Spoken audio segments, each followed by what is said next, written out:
la guerre, il est possible, surtout en début de combat, qu'un général, par faute d'inattention, se fasse surprendre et qu'il voit de ce fait, comme conséquence de cet acte, sa stratégie bouleversée. Bien que cet événement malencontreux inaugure le combat de façon bien négative, il ne doit en aucun cas s'apitoyer sur son sort. Au contraire, plus que jamais, et de la manière la plus impétueuse, il lui faudra tout donner, adapter sa stratégie et réparer son erreur au plus vite, alors que son ennemi étant hardi par son succès, deviendra, si la reprise se fait bien, des plus relatifs. Ainsi, en regroupant ses forces restantes, il frappera sans relâche son ennemi sur son point le plus vulnérable, afin de définitivement l'écraser.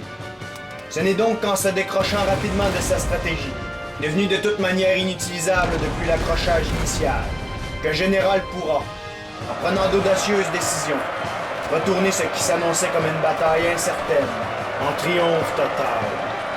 Dans un combat coopératif alliant mon personnage, Bad Baileys, un personnage nommé Scott Brave, et nous opposons au duo composé de Gonzalo Boss et de Captain Crunch, suite à un début catastrophique dû à une faute d'inattention.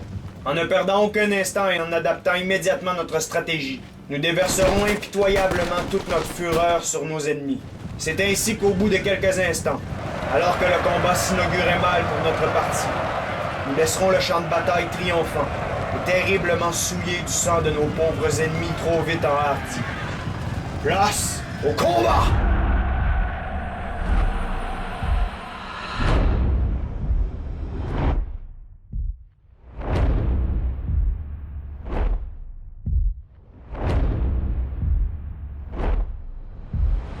Bon alors, contrairement à notre habitude, on n'observera pas les troupes de mes opposants. Et la raison principale pour ça, c'est qu'aujourd'hui, ce n'est pas vraiment d'un immense intérêt de comparer nos unités. Au contraire, l'intérêt aujourd'hui va plutôt résider dans le fait que suite à une faute d'inattention, je vais être grandement contraint de réadapter ma stratégie. Mais malgré tout, je tiens à préciser que chacune de nos armées sont extrêmement bien balancées.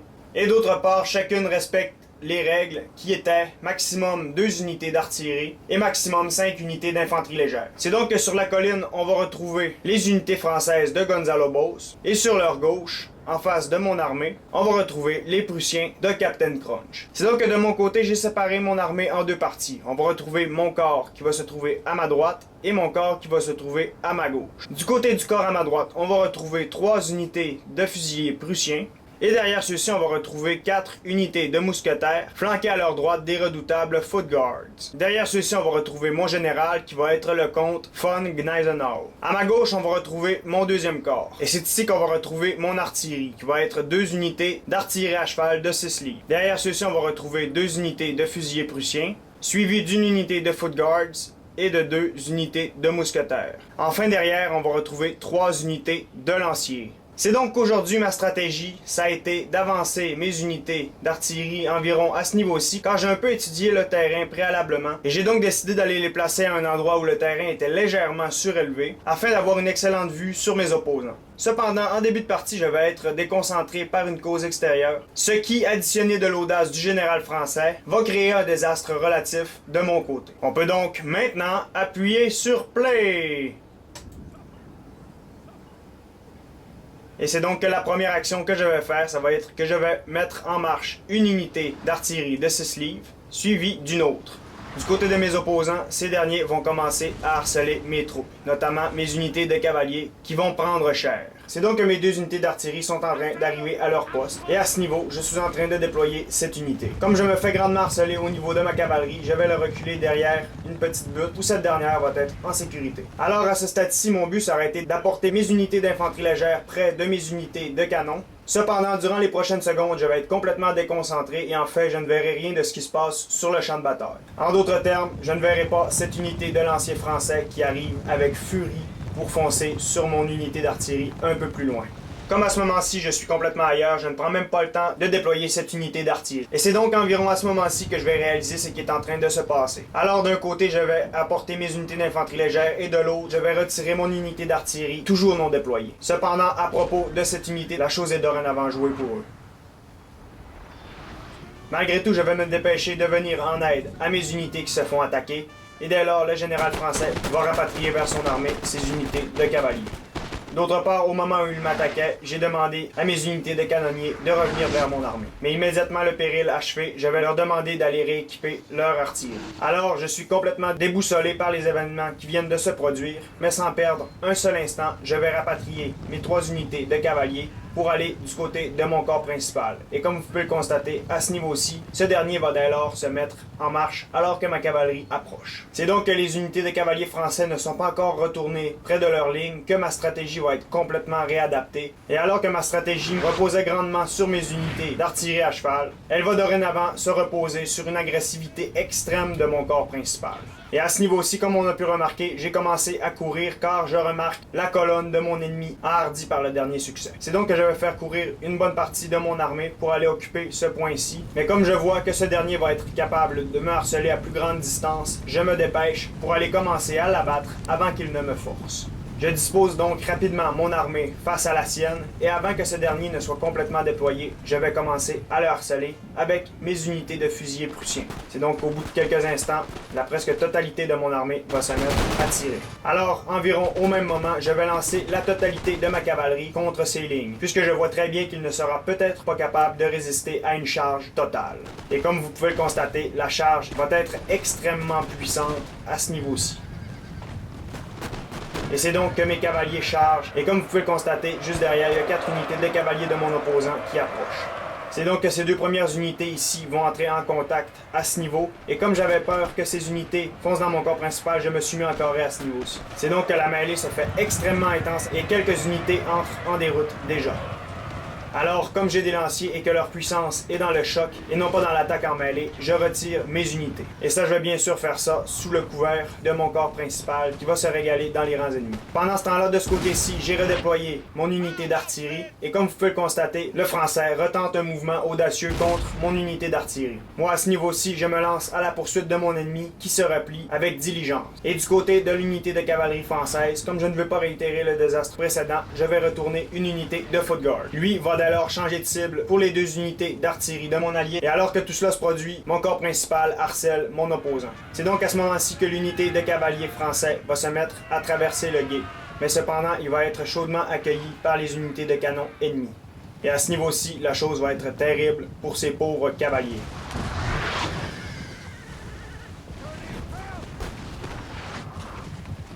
Et alors, l'unité va entrer en déroute.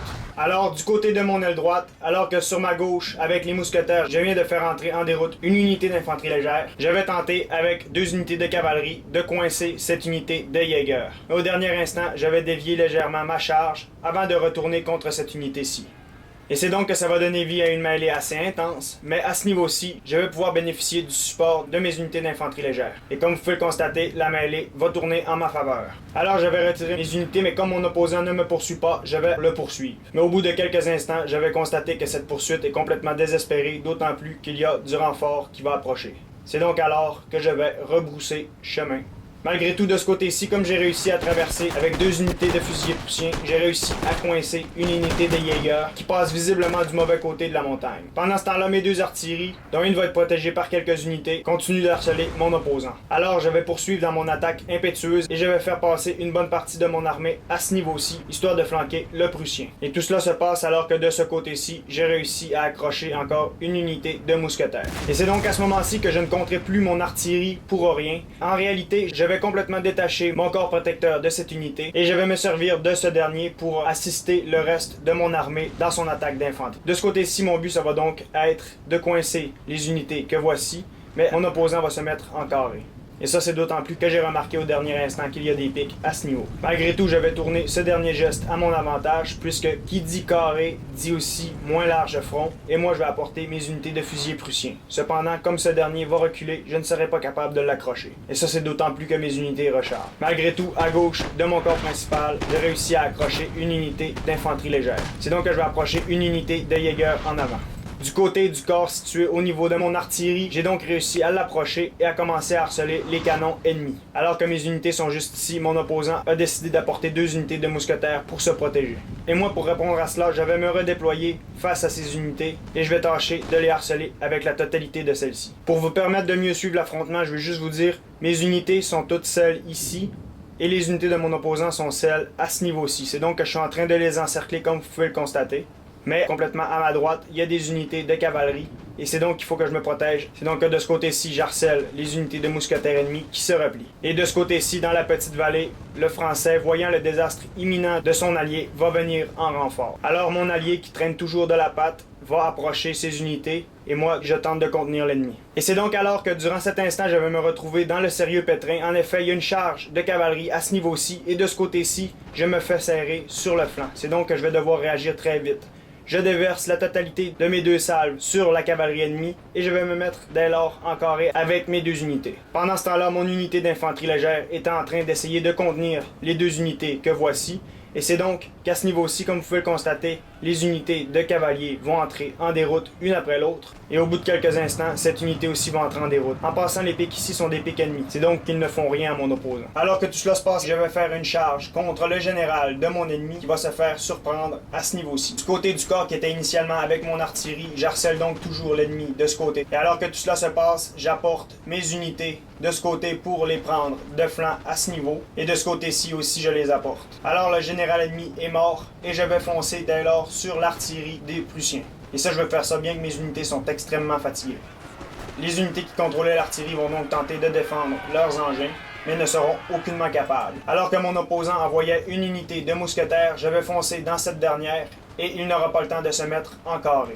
C'est donc qu'à ce niveau-ci, dans un chaos total, je viens semer le chaos encore davantage et je passe mes unités de cavalerie tout à fait derrière les lignes ennemies. Je vais alors profiter de ce chaos pour tenter de pousser encore davantage avec mes unités et ça, je vais faire ça surtout à ce niveau-ci. Et d'autre part, mon unité de cavaliers poursuit toujours mes opposants. En réalité, mes 2 unités de cavaliers, à eux seuls, ont été capables de complètement débloquer le front. Alors je vais profiter de cette nouvelle place qui vient de s'ouvrir et je vais avancer mes unités dans le vide. Alors que tout cela se passe de ce côté-ci, je vais tenter de flanquer mon opposant. Et à ce niveau-ci, je vais faire une charge avec mes unités de foot guard. Ici, notez-le bien, j'ai apporté une unité d'artillerie à cheval qui va venir me supporter contre le français. Alors mes unités de l'autre côté de la rive vont harceler les unités françaises au pied de la butte. Et à ce moment-ci, le français, qui est très audacieux, va faire une charge avec une unité de cavaliers.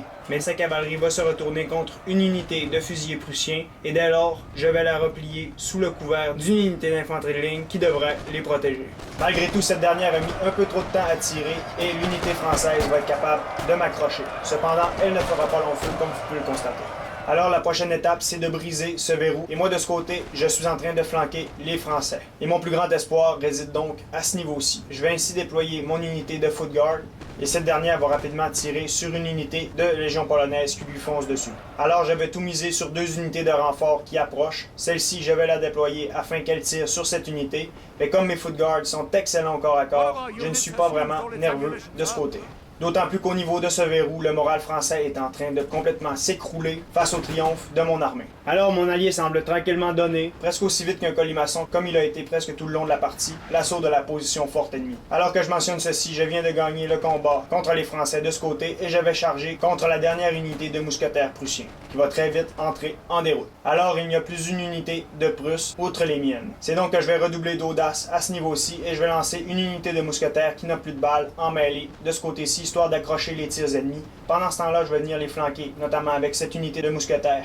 Et d'autre part, je vais venir l'envelopper par le haut à ce niveau. C'est donc que le combat va être extrêmement intense de ce côté-ci et mon unité va être capable de soutenir durant un bon instant la fureur des Français qui défendent leur position. De ce côté, je vais me dépêcher de me débarrasser de cette dernière unité dans le haut de la colline. Et bien sûr, mon but, ça va être de prendre part à la prise de la position forte ennemie. Alors, simultanément, la totalité des troupes qui se retrouvent en dehors du plateau ennemi vont entrer en déroute. Les seules unités de nos opposants qui vont rester sur le champ de bataille vont être les Français du plateau. Alors, la totalité de mon armée va converger vers le plateau ennemi, comme vous pouvez le constater. Et à ce moment-ci, il n'y a aucun mot pour décrire la fureur des Prussiens qui tentent vraiment de venger leurs camarades morts au combat. Et c'est donc que de ce côté-ci, mon artillerie va toujours tirer à bout portant contre la position ennemie. Alors le contact va bientôt se faire entre nos 2 unités. Une unité d'infanterie de ligne va alors descendre la colline, mais va dès lors se faire accrocher par une pluie de balles et une double salve de canons. Alors les canons français vont voir se distinguer une silhouette qui va devenir de plus en plus claire, jusqu'à ce qu'ils voient le blanc de leurs yeux. Et dès lors, une fois qu'ils vont voir cette partie de leur corps, cela va signer leur arrêt de mort. Et alors, on va avoir le droit à une des charges les plus épiques qu'on n'aura jamais vues à Stratégie Totale. C'est la fureur incarnée. En effet, les unités de mousquetaires vont venir abattre avec la plus grande fureur leurs ennemis.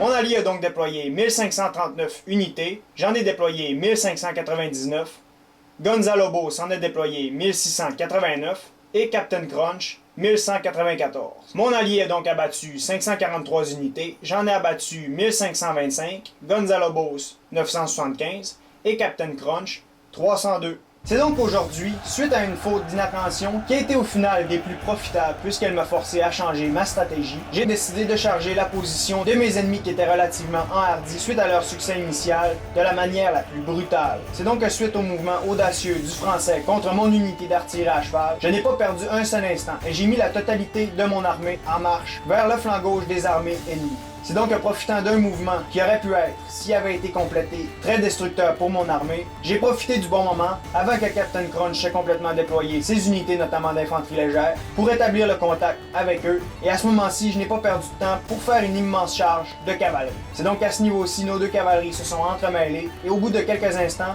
comme j'étais très bien supporté par mon corps principal d'infanterie, j'ai gagné l'affrontement. À partir de cet instant-ci, d'un côté, j'harcelais mon ennemi à distance avec mes unités d'artillerie, et de l'autre, je poussais toujours davantage mon opposant jusqu'à totalement le coincer entre les deux rivières. C'est donc qu'au bout de quelques instants, après plusieurs échanges, mais surtout après une charge épique de ma cavalerie qui a réussi à débloquer le front, j'ai donc comblé le vide avec mon armée, et à ce moment-ci, j'ai commencé un mouvement de flanc vers le haut de la colline. Au bout de quelques instants, la totalité des unités françaises sont entrées en déroute et dès lors, il n'y a plus eu rien pour retenir la fureur de mes unités qui à tout prix voulaient participer à la prise de la position forte ennemie. Après avoir couru vers la position ennemie dans le but de venger leurs camarades tombés lors de la bataille, mes unités ont fait une charge des plus épiques contre l'artillerie ennemie, ce qui a au final mis fin au combat. Et voilà!